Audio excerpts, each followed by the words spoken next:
Rahim. Allahumma salli ala Sayyidina wa Maulana Muhammad wa ala alihi wa sahbihi wa barik wa sallim. So today I'm going to talk about a very important component of sugar control, because when we are talking about the control of diabetes, we are talking about three things. We are talking about HbA1c, we are talking about fasting plasma glucose, and we are talking about postprandial hyperglycemia. So my talk will be focused on postprandial hyperglycemia today. I'm a student of medicine working as a professor of medicine in a private medical college and a visiting consultant in different hospitals. As you all know, I usually start my talk with some saying to awaken you and myself. शायर आदमी हूँ, शेर के बगैर रहा नहीं जाता, तो आज का शेर है कि बैठ जाता हूँ खाक पर अक्सर, अपनी औकात अच्छी लगती है। हम सब अपनी ज़ात में कहीं ना कहीं अनफॉर्चुनेटली खुदा बने हुए हैं, और ultimately we are going to end 6 feet downstairs. तो हम सबको including myself, we should keep remembering this thing, and if we keep remembering this thing, इंशाल्लाह प्रॉब्लम हमें ज़िंदगी में होपफुली नहीं होगी। So there is no conflict of interest today. Might be I'll be using the trade name of the company today, because this is the only company making this biphasic insulin aspart in our country. But the purpose of this talk is just to create some awareness about postprandial hyperglycemia. What I'm going to talk today is postprandial glucose and its role in the control of diabetes. Of course, diabetes control prevents complications, as Professor Shahid Mahmood has already discussed.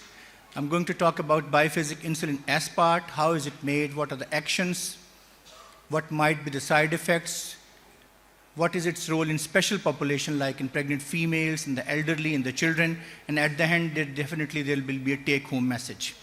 Postprandial, my talk will be very simple. I'm not going to talk about so much academics, very simple, and hopefully it will be absorbing. Postprandial, what does it mean? Postprandial means after a meal, very simple.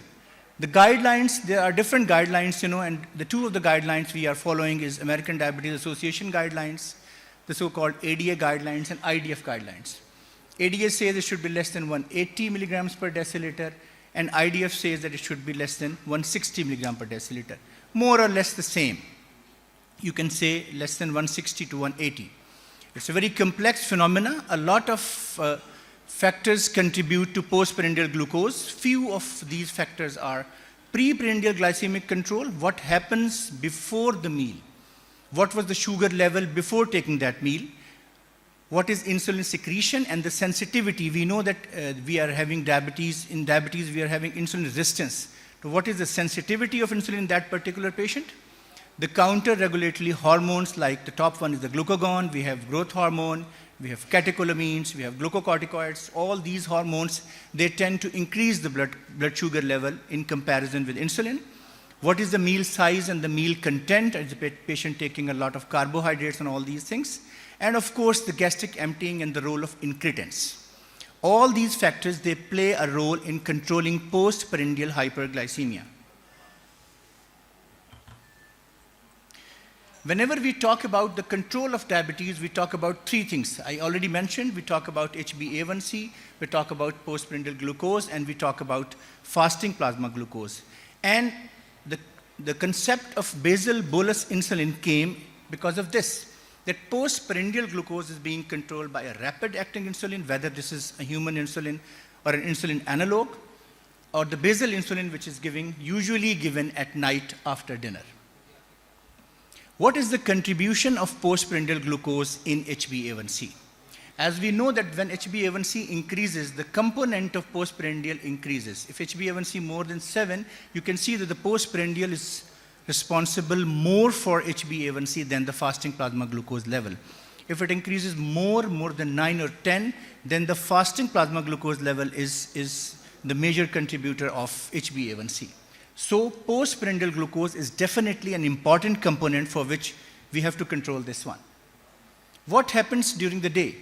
Almost 12 hours are spent in a postprandial state. We take 3 meals, and you can see this dark green color, if I'm not colorblind. So almost 12 hours are spent in a postprandial state. So postprandial contribution to HbA1c is extremely important, and we have to control this.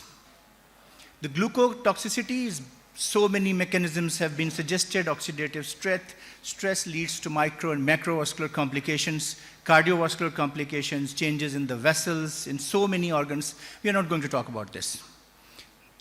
As you all know, this is my favorite slide. I cannot live without this slide. UKPDS, if you control sugar, HbA1c less than 1%, you are going to have this much decrease in the complications.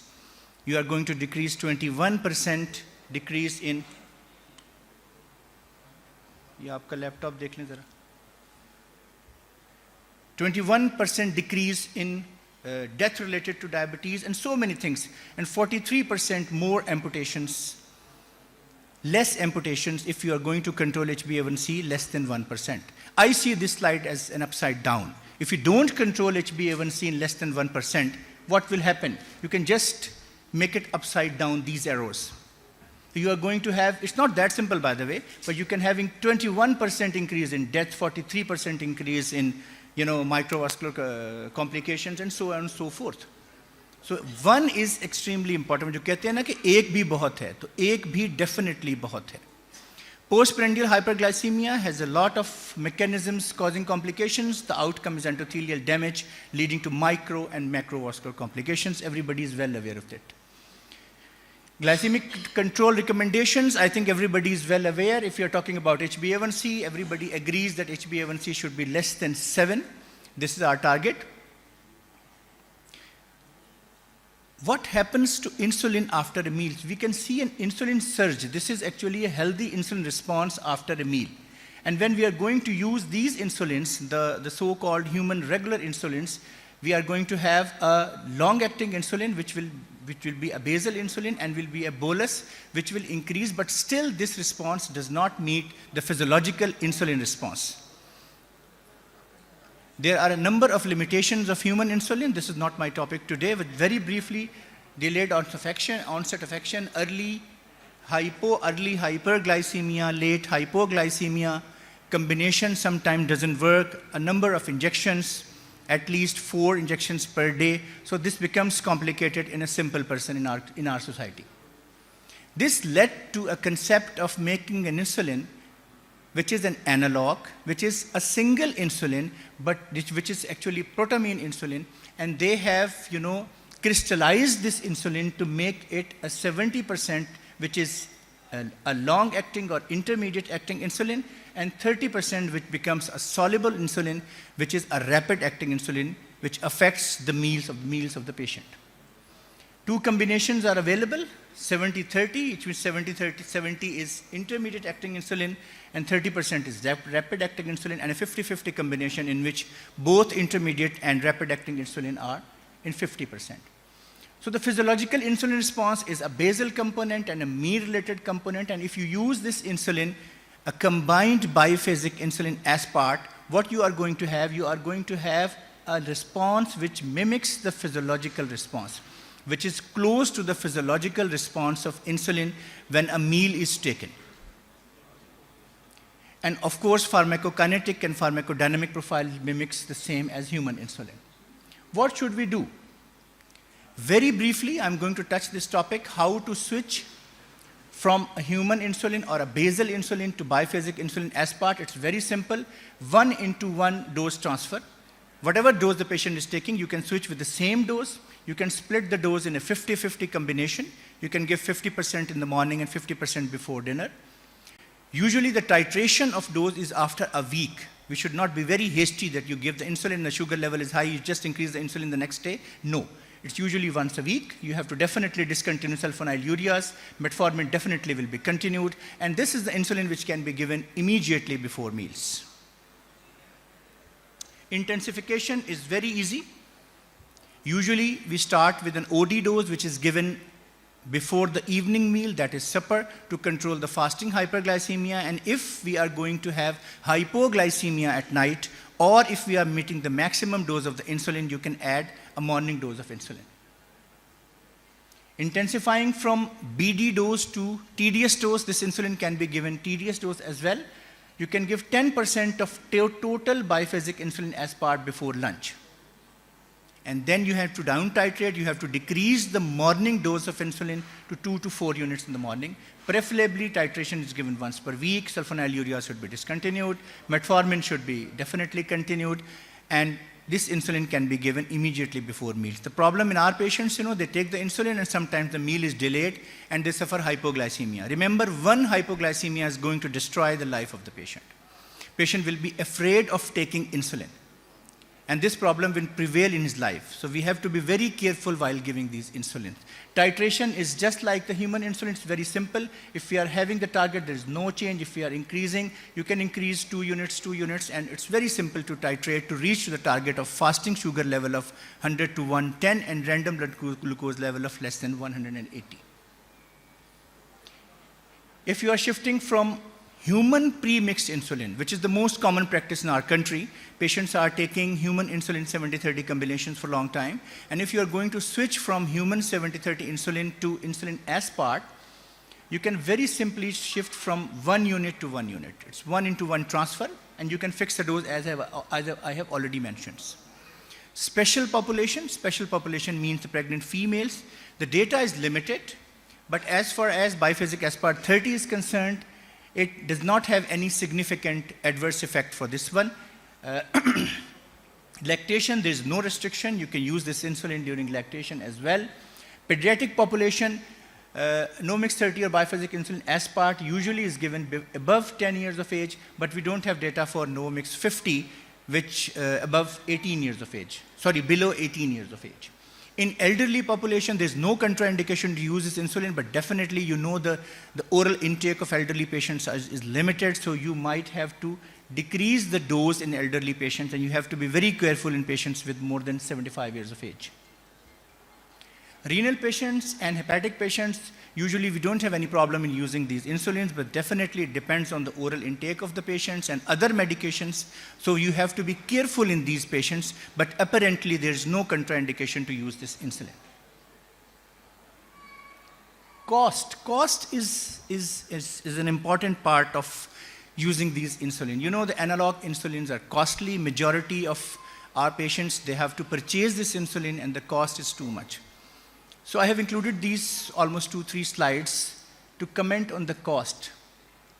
You can imagine, without using insulin, if a patient is living without diabetes and the patient is living with diabetes but without complications, you are going to have a 30% increase in the annual cost of the patient.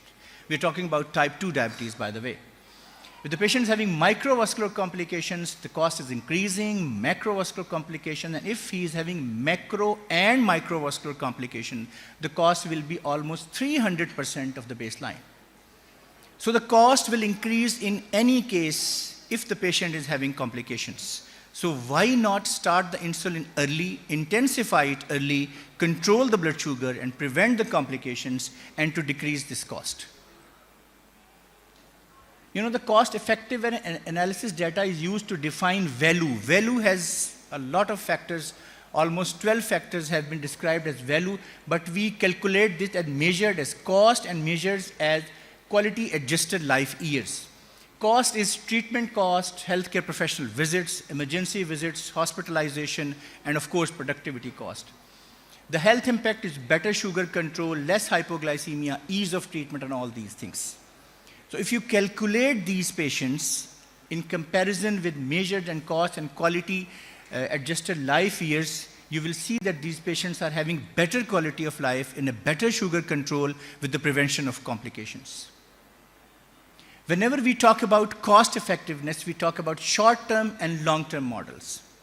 When we talk about short-term models, we are having hypoglycemia benefits, dose reduction, weight benefits. Of course, we are not talking about HbA1c, because when we are talking about HbA1c, we are talking about long-term health economic models. So in long-term health economic models, we have all the parameters of sugar control with the complications and life expectancy and quality of life analysis. So we have seen in studies that in short-term and long-term, this insulin, twice daily dose, is effective in improving the quality of life of these patients. There was a study done in India, some few years back, when they directly compared the cost of this insulin versus the healthcare benefits. So they found out that the people were willing to take this insulin when they found out that they are going to prevent the complications in these patients. My last slide. This is the same UKPDS, which I have already talked about. So cost. If you decrease HbA1c less than 7%, and you maintain this HbA1c for almost an year, you are going to have 25% decrease in the cost in the diabetes management. So this is evidence-based. Control sugar, maintain it for only 1 year, and you're going to have a decrease in 25% cost. And this cost will be in the form of medications, healthcare visits, and so on and so forth. So cost is definitely important, but better diabetes control usually oversees this cost. Take-home message. Postprandial hyperglycemia has significant contribution in HbA1c. Control of diabetes definitely prevents complications. Biphasic insulin aspal can control postprandial hyperglycemia and, as such, HbA1c. The center I was trained, I was told that you should have some slides in which you should keep quiet. Let the audience enjoy the slide. So I personally feel this slide is one of those. A satisfied life is more important than a successful life, in my humble opinion. Because people judge your success and you judge your satisfaction. You can be satisfied without money as well. Thank you very much for your listening, because I think listening is learning. Thank you very much.